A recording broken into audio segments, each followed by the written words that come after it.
Good evening and welcome to the Press Box. My name is Melissa Ponzio, and for the next 30 minutes I'll be your host on the Press Box. This is our third season, and our two sports analysts for the night are Tony Laughery and Ty Reynolds. How you doing, guys? Hey, fired up for another season here. Yeah. Oh, yeah. Okay, well, we haven't been here for the past couple weeks, so let's recap the college bowls. If any of you out there want to call in with comments, questions, or criticisms, our number here is 873-6713. Okay, let's start things off with the domination of the Southeastern Conference. Well, I'm glad you brought that up because all year long, the analysts on the big major networks have been saying that the Southeastern Conference is a down conference. And true, they were young, but they came out in the bowls and proved with a 5-1 record that this, again, is the cream of the crop in college football. And really, what an exclamation point to put on everything when you had such a dominating win by Alabama over a quality Miami club. It was really good to see the conference come through and win that thing for once. Yeah, I agree. Alabama totally dominated that game from the start. That and the Georgia-Ohio State game, that was probably one of the closest SEC games, besides the loss. Right. Mississippi State did take a tough one on the chin, even though they had 2 touchdowns called back. But that was a great game. I was at that game, and there was a lot of enthusiasm, and it was really good to see the Peach Bowl get a game like that. Georgia, I thought Georgia really wasted a lot of opportunities, and really that game could have been a total disaster for Georgia, or they could have come through and won the game easily, but they did what they had to do, and they held on and won that. But, again, just such an impressive job by the conference, and especially by Alabama, and I can't say enough good things of what Gene Stallings did over there. And the defensive coordinator, Bill Oliver, he had that team prepared. Okay, well, we have a phone call. Hi, caller, you're on the air. Yeah, I was wondering how y'all feel about Frank Harvey in the backfield at Georgia next year. Okay. Well, that's a good question and an interesting point. Georgia's losing Max Strong, so someone's going to have to fill in that slot. Frank Harvey had a big run against Florida on the first play of the game down there in Jacksonville. But Harvey is a big guy. He's 6'1", 250 pounds. And his lack of ability to move as quickly as a guy like Strong really showed in the Auburn game, where Auburn was able to send the outside linebacker in from the corner when Harvey was supposed to block him. A lot of times he would just miss him. He's not quick enough. And with the type of offense that Wayne McDuffie has with Georgia in the running game, those fullbacks need to get out on the corner and make that block, because if you miss it, the play's ruined. Yeah. Go ahead. He's going to have any problem with LSD? Because I've heard rumors about constant drug use. I'm sorry, I didn't hear the question. I was wondering if you have any idea of whether Frank Harvey's cuts that LSD use will affect his playing time. LSD use? I don't know. Crack. I don't know anything about that. Oh, man. Okay, well, back to that. Let's talk about the Alabama-Miami game really quick. What do you think happened to Miami? Do you think that it was just a fluke that Alabama won, or was this really a strong team? No, that wasn't a fluke. And before the end of last season, we felt that Alabama matched up against this team really well. And they had already seen the best quarterback they were going to face all year in Shane Matthews at Florida. So, in a way, it's a surprise by the score, but Alabama winning the game didn't surprise me. I thought it was going to be a very tight game, maybe decided by a turnover, but that's about it. I never thought they would win by over 20 points. Yeah, I mean, I agree. As far as that, I believe Alabama outplayed and outcoached Miami. The game plans, Gene Stallings, he stuck to his, and he got the win. He got the big win.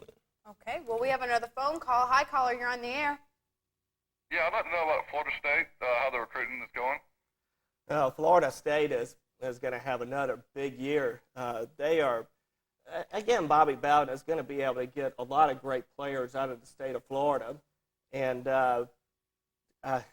anytime you talk about Florida State and recruiting, they're going to have a great year. The main concern I have is with Florida State is he ever going to come out and spend a scholarship on a kicker or try to get someone else to walk on because a place kicker or not having one for those critical kicks against Miami have really hurt them. What about Byron Capers? Any thoughts? Byron Capers is a big-time defensive back from Wheeler High School, and Florida State really liked him from the beginning, and some recruiting experts have him rated as the top defensive back in the state, and I have to go along with that. That's a big guy who can really moving. And you may see Florida State move him up to a linebacker. Okay, we have another phone call. Hi, caller, you're on the air. How you doing? Fine, how are you? All right. I'm sorry, I had it wrong number. Excuse me. Okay. Let's move on to the Super Bowl matchup. Were you surprised by any of the teams that made it? Well, in a way, I was a little surprised by Dallas towards the end of the year. I know these people. Towards the end of the year, I thought San Francisco was really a dominating team and was going to go ahead and take control of the playoffs and just go through and win another Super Bowl. I just thought San Francisco was the team to beat. And here it is. Dallas just cruises out there, goes up there to Candlestick, and really impressively won that football game. Dallas is a good football team. Tony? Yeah, I agree. I figured that, especially with home field advantage, San Francisco, playing in the mud, the grass, the fans. Once again, I got new respect for, Coach Jimmy Johnson. He went in there, took care of business, and I believe he'll follow this thing out. Yeah. On the other hand, Buffalo, to me, that's not a surprise at all. This was a team at the beginning of the year that a lot of people thought would just easily win their division. And they struggle a little bit, but the most remarkable thing about Buffalo is the game against Houston. Yes.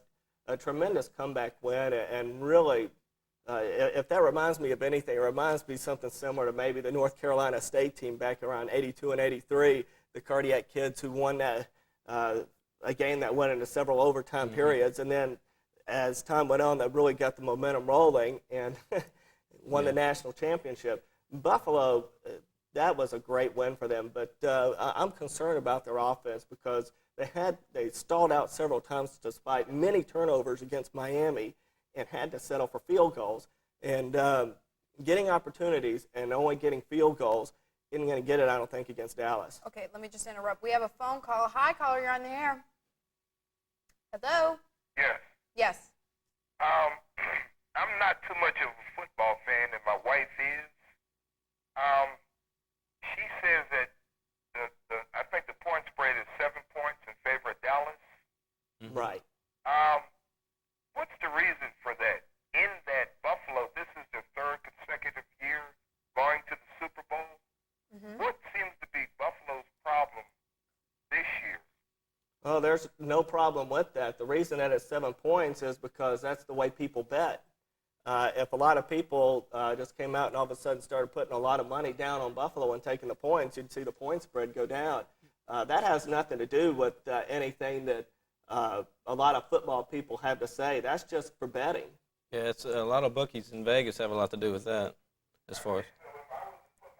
Money on Buffalo, $2 or $3 or whatever she's going to allot me this week. Do you think I would be in fairly decent shape? Well, personally, I think Dallas is the team here. If Buffalo sits there and has can take advantage of any opportunity and can get the ball in the end zone, or if they get behind in this game where Dallas can sit there and hand the ball off to Emmitt Smith time after time, they're in a lot of trouble. I think Dallas is playing the best football right now. Okay, Tony, if you had to place a bet, who would it be? Oh, it'd be with Dallas. I don't think 7 points is enough, especially with as many weapons as Dallas does have and the lack of ability for Buffalo to get their offense going. But Dallas is one of the younger teams in the league, aren't they not? Yeah, they are. They're very young. And what's really impressive about this club is that I don't think they're going to have any Pro Bowl people off of their defense. They don't. And here it is. They just got a dominating defense. And really, it'll be interesting to see how Dallas shuts down or tries to shut down the running backs of Buffalo because they use them in a lot of passing schemes and a lot of running plays. They keep the running backs active over there. I respect what you folks are saying, but I'm gone with Buffalo anyway. Okay, Hey, well, best good of luck luck. to you. Okay, thank you. You're welcome. Let's talk about some key players here for the Super Bowl matchup.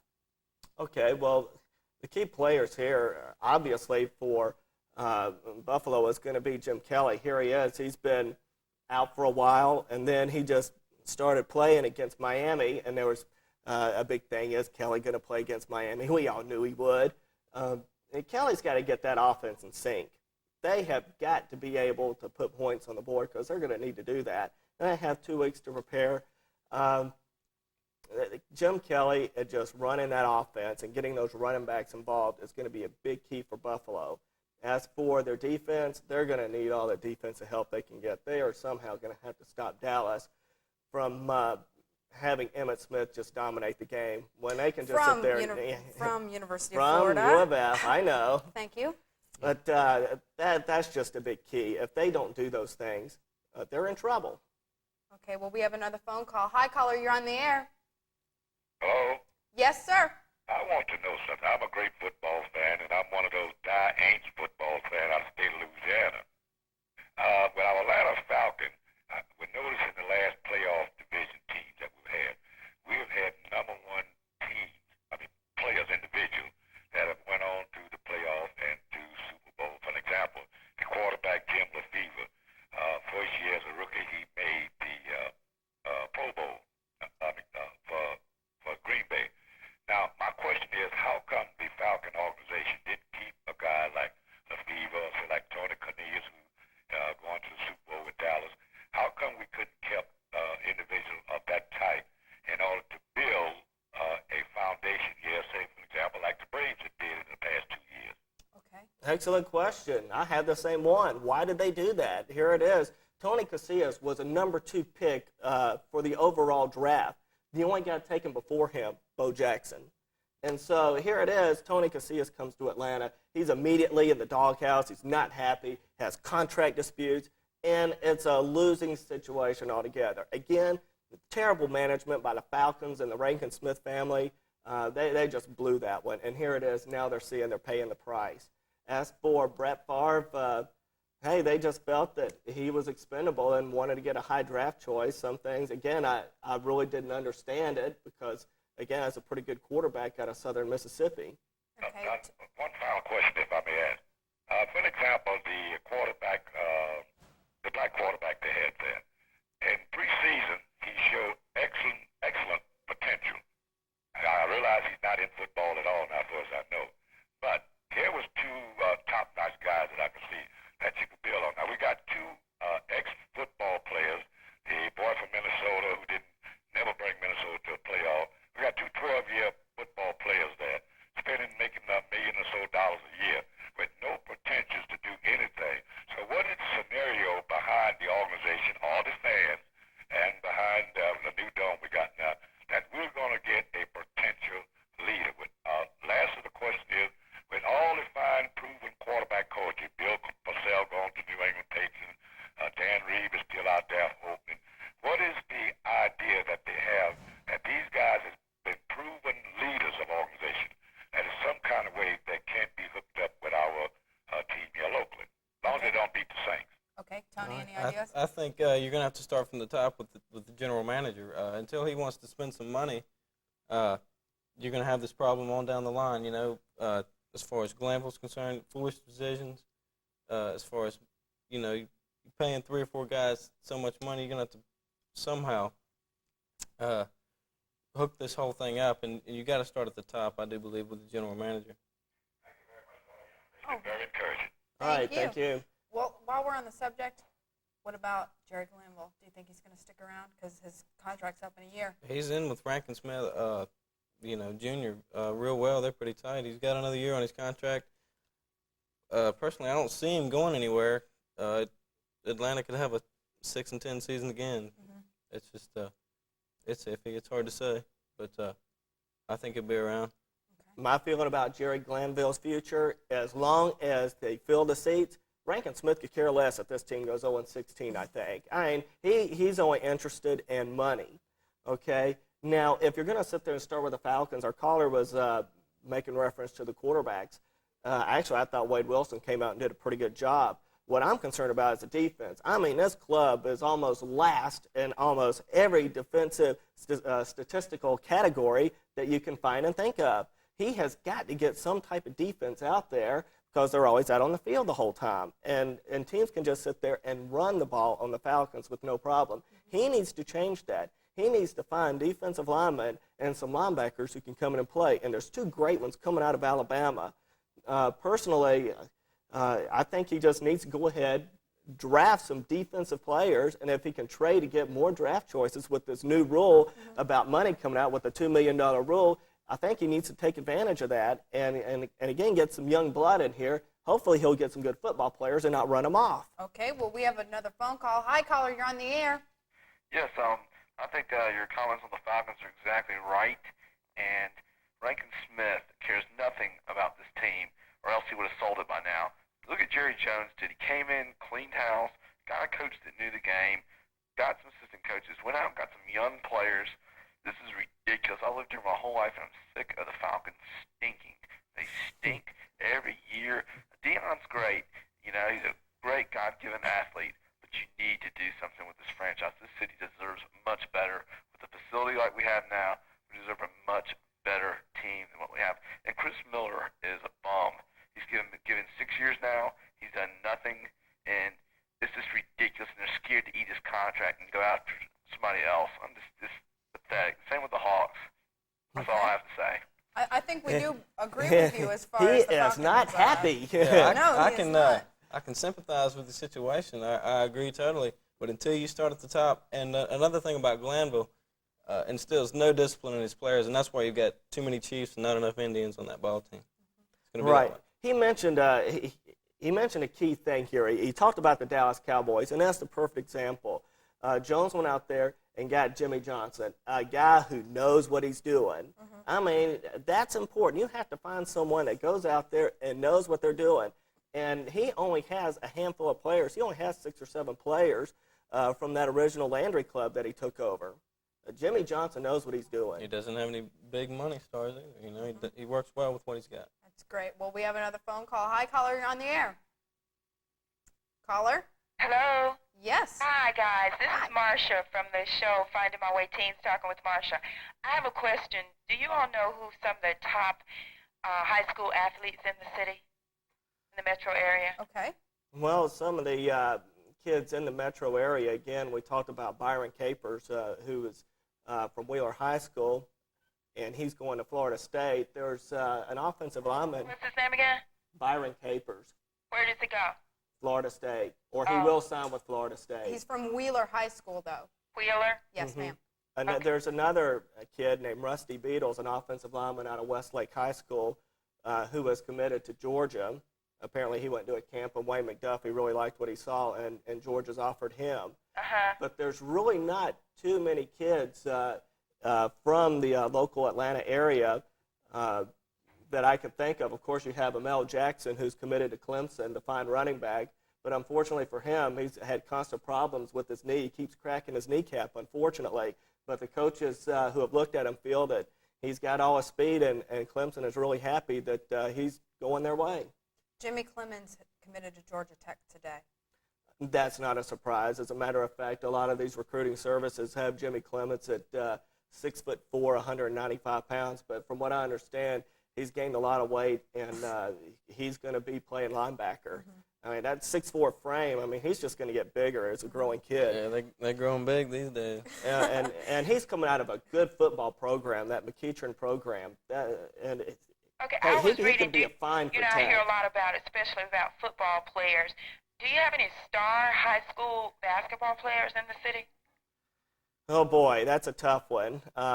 When I think of talented basketball players in the state, I look at Albany, and for high school basketball players in the city of Atlanta, Strong in Southside Atlanta. right. But again, I just can't think of too many players. James Forrest.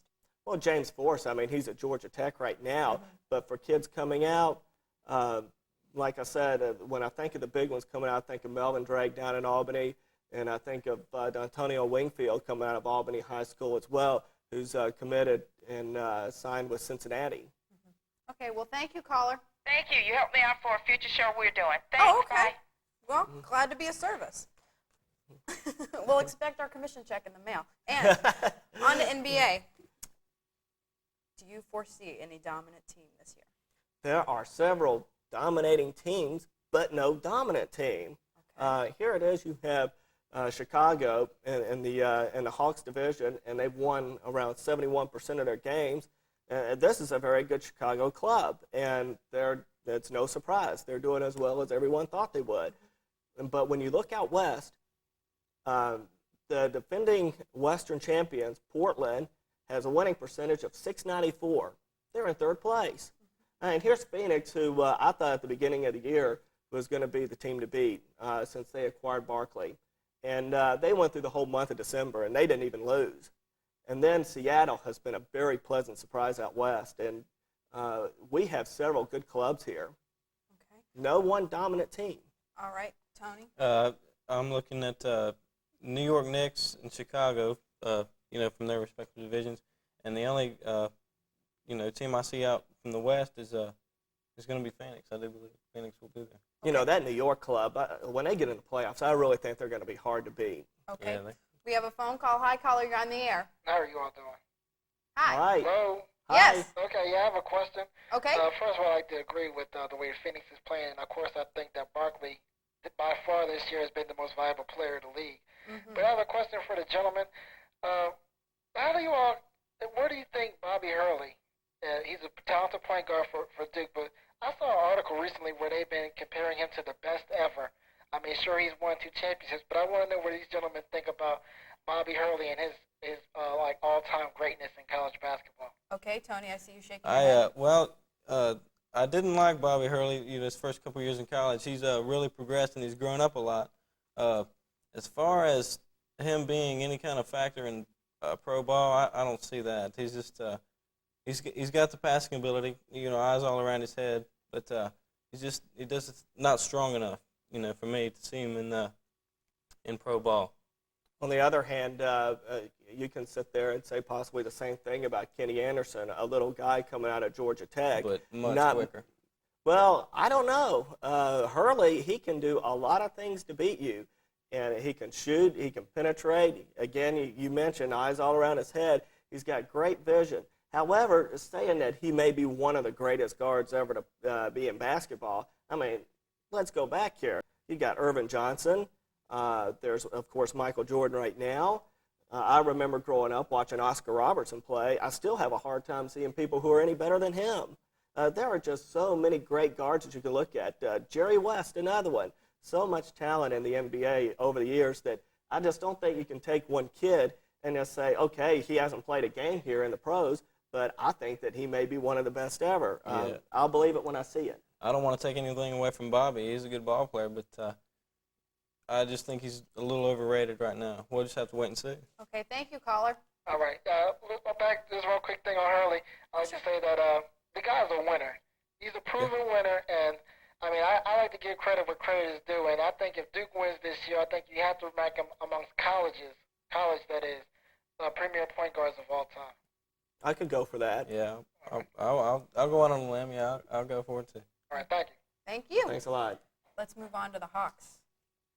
I'll tell you what, this Must is well, the Hawks, I mean, they struggled immediately. The human highlight film got hurt again, Right. and when he left, they really struggled. Mm-hmm. When I look at this Hawks team, I think they have some pretty good ball players. Here you have Kevin Willis, Dominique Wilkins, and Stacey Ogman. And I think those are 3 pretty good ball players to have in your starting lineup. The thing is that in basketball, I think the most important positions are center and point guard. And the 3 positions, the 3 guys that I mentioned, don't play those positions. Mookie Blaylock is a pretty good guard. I just consider him average. He just doesn't have enough offensively. He's got great quickness, and he's a pretty good defensive player. At Oklahoma, he always led the league and the world in steals out there. But he needs to get his offensive game going up a little bit. Yeah, when Neek went down, I just saw a lack of confidence in the whole team. Nobody wants to take and step forward and then be a leader on that team. So when somebody like Neek goes down, I think you're going to find that's why they struggled. Not only that, when Kevin Willis was out of the game against Boston, I think Boston had over 60 rebounds. So, again, if you miss that link also, this team is really going to feel it. Will the Hawks have to wait for the draft to get a good center? Well, hopefully. They're going to need to do something. That's just a position that they're lacking. They need scoring from that position. They need a lot out of their center that they're just really not getting this year. And even though center is important, I really think the emphasis on getting a point guard who can come out there and show a little bit more offensively is what they need. And also, I'm not that crazy about Bobby Weiss. I think he's a very average coach. I don't like the Hawks offense at all. And there's, I think, averaging about 45%, and while their defense is giving up 50%. And I think average field goals, that's just too high. When you sit there and look at the good teams, the good defensive teams, they're going to limit teams to around 45% shooting. Okay, what do you think about Shaquille O'Neal? Hey, great ball player. I saw him play in Atlanta and clean up. Although he got a lot of help from the two Scotts, Dennis Scott and Scott Skiles. That's a team with some good chemistry. I mean, Orlando needed a big center, and boy, they got one. Yeah, all the rookies that came out this year have had a definite impact on the team that they've gone to. Christian Laettner, Shaquille O'Neal, LaFonso Ellis. But I think the Shaq stands out. You know, he's just a dominant force, and he's a franchise. Okay. He needs to improve his free throw shooting. All right, on to college basketball. Let's talk about Georgia. Georgia's been a disappointment this year. They had a highly touted recruiting class, and they're young. But the thing is that they had some upperclassmen there to maybe come along and bring these kids along. Now hardly any of these upperclassmen are playing and are getting any minutes now. And Durham is just more or less biting the bullet and is letting some of the young kids just play, let them learn, let them make their mistakes, and they're really suffering for it this year. Against Kentucky, it really showed. They had 19 turnovers in just the first half against those guys. Yeah, you can't afford that. Foolish ball. They just really lack valuing possession of the basketball, and again, I think that could be attributed to youth. But I think Durham needs to go out and maybe find some kids from other cities and states where the youth programs are a little bit better, because he's getting these local kids, and I just don't think the backgrounds for kids growing up are as good down here as they are up in the New York and New Jersey area. Tony, what are your feelings about the coach? Mr. Durham, well, it's like Ty said, he's biting the bullet. You know, he's letting the younger guys play. That's about all he can do. You know, I don't believe he's going to be in any trouble with Mr. Dooley, you know, the coordinator for athletics. But he's got to give his young guys time. What do you think about the fans wanting him fired? I was listening to talk shows tonight, and again, his name was just brought up immediately where people want to change. In fairness to Durham, he has got just about the hardest schedule in the country this year. I mean, he's played out-of-conference games with Kansas, with Georgia Tech, UCLA, and it's been tough on these kids. I think they're going to just let him go ahead and have this year. But I think next year, I think Durham's really going to be up under the microscope, and they're going to look at the progress and improvement of these kids. And if they keep missing free throws, and more importantly, if they don't value possession of the basketball and keep making these floor mistakes, I think people are going to really seriously consider making a change over there in Athens. Yeah, it might not be just Durham. It might be his whole staff, I guess. Something to look forward to, and something that I really don't want to bring up, but we have to. Georgia Tech, they're struggling. Right. They had a big win against Duke, and then after that, the roof just caved in. They lost to Little Charleston, and Charleston is a pretty good club. I think Tech beat them by only 7 points last year. But then they just had a terrible game against North Carolina. Well, I wouldn't say terrible, but North Carolina just really was superior to Georgia Tech. And then they had a terrible game last night against Wake Forest. Wake Forest came in and shot over 60% on Tech's floor. Tech was a measly 34%, something like that. Yeah, both teams coming in at 9-3, and Wake Forest showed up to play ball. Tech did not. They were ready, but I think one of the reasons was that Georgia Tech's poor shooting led to a lot of transition baskets. When you shoot 60%, you get a lot of transition baskets and layups, and that's what they got. Okay, well, we have the end of our show. I'd like to thank you, Tony and Ty, for coming. Thank you. And we'll see you guys next Friday at 8:30. Thanks a lot for watching.